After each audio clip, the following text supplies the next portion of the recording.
Okay, for those of you who've ever struggled with nested conditionals, you know that while they are versatile and powerful technique, they can be difficult, and they can be difficult to audit as well. It can sometimes be um, tricky to make sure that you've captured the logic of whatever you're trying to reproduce.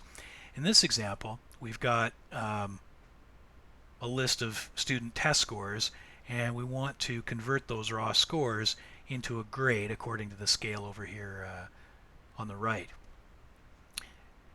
Raw scores exceeding 90 will get an A, those between 80 and 90 will get a B, and so on.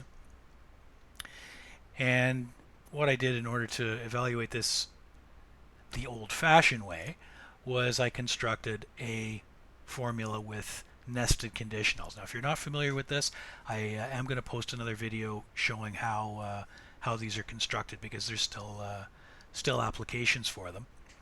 But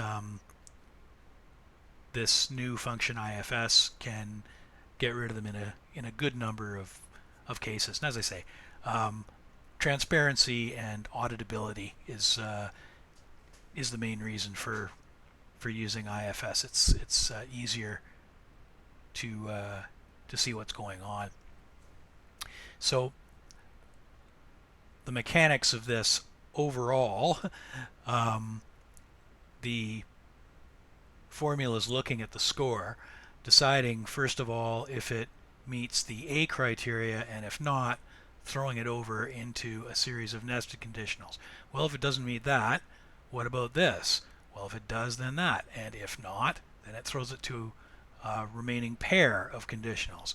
Evaluates it again. If yes, great, we have a result. If not, then it throws it over into this one. And finally, we get down to if it hasn't been evaluated as true up to this point, as it works its way down the conditional chain, the formula returns a fail. And as I said, for purposes of showing off IFS, it's not necessary to fully grasp this. Just get the general idea.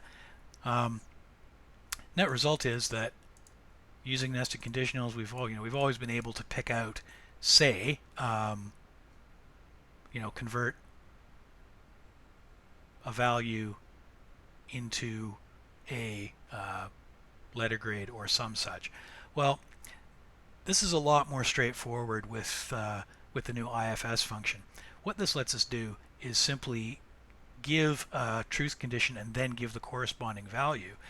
And it's structured, as you can see here, so that the conditions apply right down the line. So if this value in B15 is greater than or equal to 90, it returns an A. If not, then 80.